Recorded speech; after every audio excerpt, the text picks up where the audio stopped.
Hey, it's Joe Crump. Another question. Hey, Joe, how do I know if a rental property is a good investment? Well, I'm gonna take this particular question in a very specific direction because there's a lot of ways I could answer this, but let's take it in the direction of turnkey packages. Let's say you're buying a turnkey property, because I've sold a lot of turnkey properties to people, usually in values under $100,000 for cash to an investor who buys rental property. What is an acceptable return on investment? Is 7% okay? Because I can do 7% almost anywhere. If I go, I can buy almost any property under $250,000 and get about a 7% return on my investment with rent that's coming in. But I'd like to get more than that. I'd like to get 10, 11, 12, 15, 20%. If I'm selling a property as a turnkey package, they typically have a return on them after taxes and insurance and property management costs, not including vacancy, of 10, 12, 14%, depending on the property, depending on where they're at. It also depends on the rent to price ratio.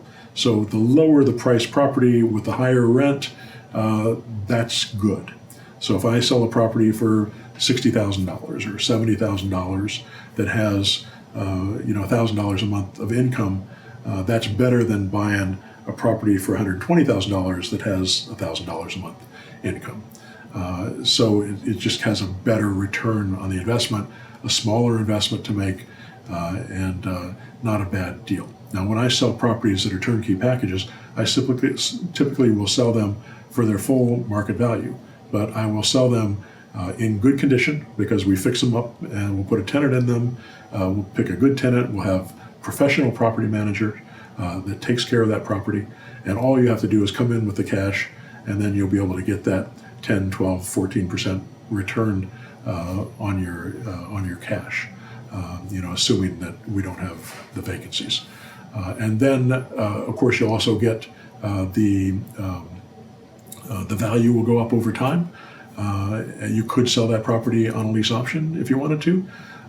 You'll also get the depreciation on the property, on the improvement of the property. You can depreciate the improvement of a property over 27 and a half years, which is 3.64% of the improved value. So if you've got a $150,000 property and $100,000 is improvement, $50,000 is the lot, you can depreciate the $100,000 by 3.64% every year. So that's $3,600 that you can deduct from your taxable income. So if you're in a 30% tax bracket, that's about $1,200 a month or $1,200 a year in savings on your taxes. So that's the depreciation on the property. So you get the depreciation, you get the appreciation. Let's say it goes up 3% a year. If it's a $150,000 property, that means it goes up $4,500 in a year. So you get that appreciation. You get the buy down on the note if there is a note on it. So every month the principal is paid, you get that buy down. If you don't have a note on it, and you're paying cash for it, which is typically what I'll do because I only sell properties for cash because they're all cheaper, under $75,000. If you paid cash for it, you won't have that, but if you paid more, then you'll get the buy down on the note every month. You'll also get the cash flow that comes in on that property every month. So if this one rents for $1,200 a month, you have to pay taxes and insurance. So maybe you get $1,000 net, maybe $900 net after you pay for property management, and you have that income on that property. So you multiply that by 12 months, and so now you're at $10,000. With that, so in all on a property something like that, you're ended up with $14,000, $15,000, $16,000 of return plus appreciation plus all those other things on a $150,000 property. That's a 10% return on your money. So not a bad return on that high price of a property. On cheaper properties, you're going to have a higher return than on the more expensive properties.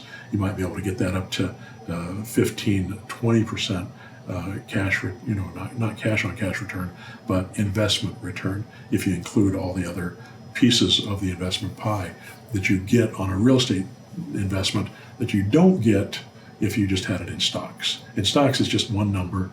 you don't have to worry about all this other stuff, but you also don't get the benefit of depreciation. You don't get the benefit of appreciation. You only get the cash flow and the income on that property based on what that stock, happens to perform. Now, there's lots of different ways to buy rental properties and different ways to look at it, but ultimately it comes down to what's your cash flow, what's your equity position, and how do you get into those positions, and then how do you keep those, and are you going to keep it, since you're going to keep it long term, do you keep it on a lease option or do you keep it with a rental? And I suggest that lease options are good because they'll bring you more money, they'll give you extra down payment, which is nice, which will give you, when it goes vacant, you'll be able to sell it again. If you have to sell it and you want to keep it, that's okay too, to do a lease option, because you can do a 1031 exchange, which is a like-kind exchange that defers the taxes. So as long as you buy another property of equal or greater value, you can actually exchange that and not pay any capital gains on the sale of your property. And it's very likely that if you bought a property and got a good deal on it to start with, maybe bought some equity into it, it's likely that you can buy another property with more equity in it as well. So you not only get the profit that you made selling to that property at a premium on a lease option, but you'd also be able to buy another property at a discount, so you get all that equity as well. So those are things to look at when you're buying rental properties and deciding on how you're going to either keep them or sell them on terms over time. All right, I hope that helps. Don't forget to subscribe, which this side, I guess. All right, joecrump.com, joecrumpblog.com, pushbuttonautomarketer.com, and zerodowninvesting.com. Check them all out. I've told you before what they're for. All right. I've been doing a lot of these today. All right. Thanks.